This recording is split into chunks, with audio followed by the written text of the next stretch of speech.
आज के डेट में पति पहले चाय देता है, हाजी चाय पी लो, मैं काम पे जा रहा हूँ, गेट लगा लो।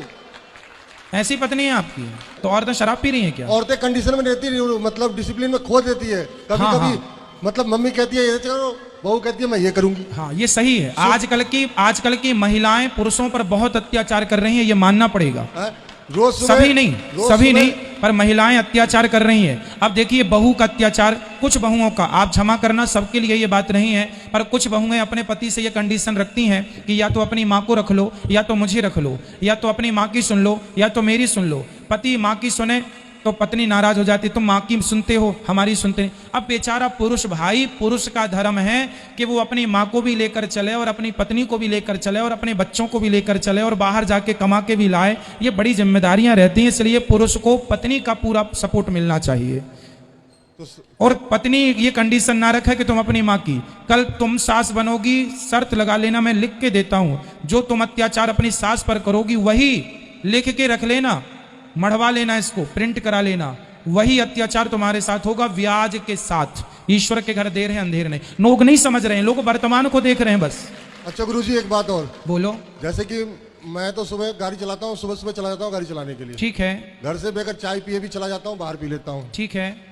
तो औरतों का क्या काम है? सुबह हमसे पहले उनको उठना या उनसे पहले हमें उठना? ना जी, आपसे पहले पत्नी को उठ के आपके लिए नाश्ता बनाना चाहिए। तो आज के डेट में पति पहले चाय देता है, हाजी चाय पी लो, मैं काम पे जा रहा हूँ, गेट लगा लो। ऐसी पत्नी है आपकी? ऐसी है, जब तो जवाब दे रहा हूँ। तो देखो, ऐसी है तो आप प्यार से समझाओ। इसका अर्थ ये थोड़ी कि पत्नी लेट उठती है तो मैं शराब पीने लग जाऊं। सर 20 साल हो गए शादी के, 20 साल समझाते समझाते बूढ़ा हो गया मैं तो। अभी तो कहाँ बूढ़े हो? कितने साल के हो अभी? आज तो 36-38 साल के हो गया मैं। तो कहाँ 38 साल का कोई बूढ़ा है? तो 20 साल समझाते समझाते छोटा हो गया ना सर। हाँ, ये सही है। पत्नी कहाँ आपकी? खड़ी कर लो। नहीं ना। क्यों? आप क्यों लेट उठते हैं? पति को नाश्ता बना के रखना चाहिए, बेचारे दिन भर बच्चे स्कूल जाते हैं तो कभी मिल गया नाश्ता, कभी खाना मिल गया, शाम को आएंगे तो बच्चे क्या कहते हैं, पापा आज तो छोले भटूरे खाए, काम चलाया हूँ। अच्छा लो, तो मैं करूँ तो क्या करूँ? ना घर खाई में गिर सकता, ना घर में रह सकता। सुनो, बहुत अच्छा, अब मेरी बात सुनो। आज से आप मुझे वचन दो, माइक लो पास में भैया, आज से आप मुझे वचन दो कि आप शराब नहीं पिएंगे, आप अपनी जगह सही होंगे। मैं इनको भी समझाता हूँ, इनको अब हम माइक दो। महाराज जी, सबके सामने बोल रहा हूँ, और मैं भी बनिया हूँ, वो काम वचन देता हूँ, लेकिन मेरे साथ साथ इनको भी वचन मैं दिलवाऊंगा, मैं प्रॉमिस कर रहा हूँ, आपसे वचन दिला रहा हूँ। आपको वचन दीजिए मेरे को कि आप शराब नहीं पिएंगे आज से। मैं शराब आज से नहीं हाथ लगाऊंगा, इस मंच में बोल रहा हूँ। वाह, बिहारी जी के धाम में बोल रहे हैं, वृंदावन में। और ताली दोनों हाथ से बजती है। अगर एक पहिया कमजोर हो जाए, अब इनको दीजिए माइक, इनको दो, तो दूसरा पहिया फिर गड़बड़ हो जाएगा। पहले आप सोच लो। मैं आप सोच ले रहा हूँ। गुरु जी, खुश रहो भैया, खुश रहो, खुश रहो। मेरे बच्चों को, मेरे माता पिता पे कृपा बनाए, भगवान आपको सुखी रखें, मेरे माता पिता पे आने मुसीबत दूर रखना, मेरे बच्चों का भी मुसीबत दूर रखना मालिक। सबका अच्छा होगा बेटा, इनको दो। कल से आपको जल्दी उठ के अपने पति को पहले नाश्ता बना के देना है, और अच्छा वाला नाश्ता, थोड़ा हैवी है ना। और आपको पत्नी हो, देखो रिश्ते दोनों से चलते हैं, केवल पति गलत नहीं होता, केवल पत्नी गलत नहीं होती। यदि पत्नी गलत है, पति गलत है, तो आप लोग देख लो कि कमी हम में कहाँ है, हम अपनी अपनी कमियां दूर कर लें, अपने आप विवाद खत्म हो जाएगा। तो आप अपना सुधार लो, और आइंदा आप पति के पहले ही जागेंगी, लेट नहीं। ठीक है? ठीक है। और जो कहें, इतना समझदार पति हैं आपके। शराब देखो, आपने इतना टेंशन दिया कि वो देखो शराबी हो गए। अपनी भी गलती मानो कि हाँ हमने नहीं, मैं गुरुजी टेंशन नहीं देती हूँ, कुछ भी नहीं। फिर आप सो के नहीं उठती हो, ये टेंशन नहीं है? अभी भी वो पी रखे हैं। कोई बात नहीं, पर अभी होश में है वो, बेहोशी में मेरे बच्चों गुरुजी 19 साल के हैं, और एक लड़की आई है 18 साल के। मैं स्कूल पढ़ाई अभी 12वीं कर रहे हैं, बिन लैंच उंच के ऐसे ही मैं पाल ली। कोई बात नहीं, केवल आपने नहीं पाला, पति का भी योगदान है बेटों में। योगदान है। आपका ही श्रेय लोगी पूरा? नहीं नहीं पति बेटा बच्चों को पालने पोसने में दोनों का योगदान होता है, पति पत्नी अर्थात माता पिता का। ठीक है? तो पति का भी ध्यान रखना आपकी जिम्मेदारी है। बच्चों देखो, रिश्ते समर्पण से चलते हैं, आप उनके लिए समर्पित रहो, वो आपके लिए समर्पित रहे, तो रिश्ते चलेंगे। जिद पकड़ लोगे टूट जाएंगे। ठीक है? बहुत मन था आपसे मुझे मिलने को, बहुत। आज मैं आ गई, मैं बोल रही हूँ, मैं तो भागवत सुन रही हूँ, लेकिन मेरे बच्चों टीवी बंद कर देते हैं, और मेरे हस्बैंड भी, तो उनसे बात कर लीजिए।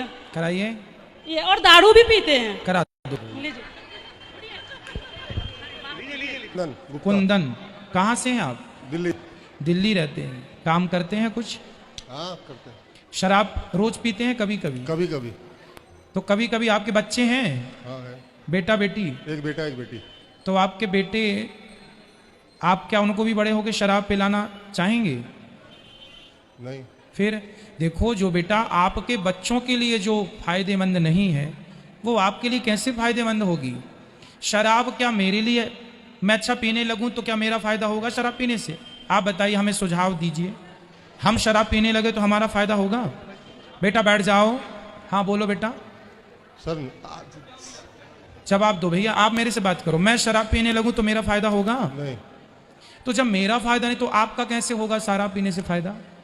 कुछ डिफरेंस मतलब सर में, मतलब घरेलू कुछ उलझन में कभी कभी लोग ऐसा कर माना कि घरेलू उलझन है। दशरथ जी को कितनी बड़ी घरेलू उलझन थी, पत्नी ने कितना प्रताड़ित किया दशरथ जी, कितने डिप्रेशन में थे, इतने डिप्रेशन में मर गए, लेकिन उनने तो शराब नहीं पी कि चलो भाई अब घर की चिड़चिड़ है, किचकिच है तो हम शराब पी लें, इससे छुटकारा मिलेगा।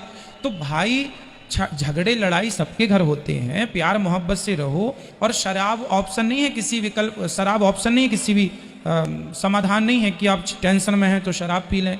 ना जी, आपके बच्चे, उनका भविष्य कल खड़ा होगा, आपको देखेंगे अरे मेरे पिता तो शराब पीते हैं, मैं भी पीऊं, तो बच्चों का बिगड़ेगा भविष्य। बेटा, हमारा भारत इसलिए पिछड़ गया क्योंकि हम लोग जितना कमाते हैं उससे ज़्यादा की पी लेते हैं या उससे आधे की पी लेते हैं। आप अच्छे स्कूल में अपने बच्चों को नहीं पढ़ाते, अच्छे कपड़े नहीं पहनते, अच्छे अपने लिए घर नहीं बनाते, अपने लिए प्रॉपर्टी पैसा इकट्ठा नहीं करते, इसलिए हमारे देश में गरीबी बढ़ती जा रही है। यदि गरीबी को आप मिटाना चाहो तो आप शुरू कर सकते हैं गरीबी को मिटाना। पहले आप जो कमाते हैं उसको बचाइए, उस धन से अपने बच्चों को अच्छी शिक्षा दीजिए। और मैं कहता हूं, आप जैसों के बेटे ही आने वाले भारत के कल प्रधानमंत्री होंगे, राष्ट्रपति होंगे। देश का भविष्य यही तो है भाई। आज जो बच्चे हैं यही तो कल के राजा होंगे, प्रधानमंत्री। कोई किसी पद में, कोई आईएएस है, कोई आईपीएस है, कोई थानेदार है, कोई कुछ भी है, कोई सीए है, कोई कुछ भी है, जज है, एडवोकेट, यही तो बनेंगे। इनके अभी से संस्कार बिगाड़ दोगे शराब पिलाकर या पीकर आप, तो क्या भविष्य होगा मेरे भारत का? चलिए गुरुजी, मैं मानता हूँ अपनी बात, मैं अपनी गलती मानता हूँ।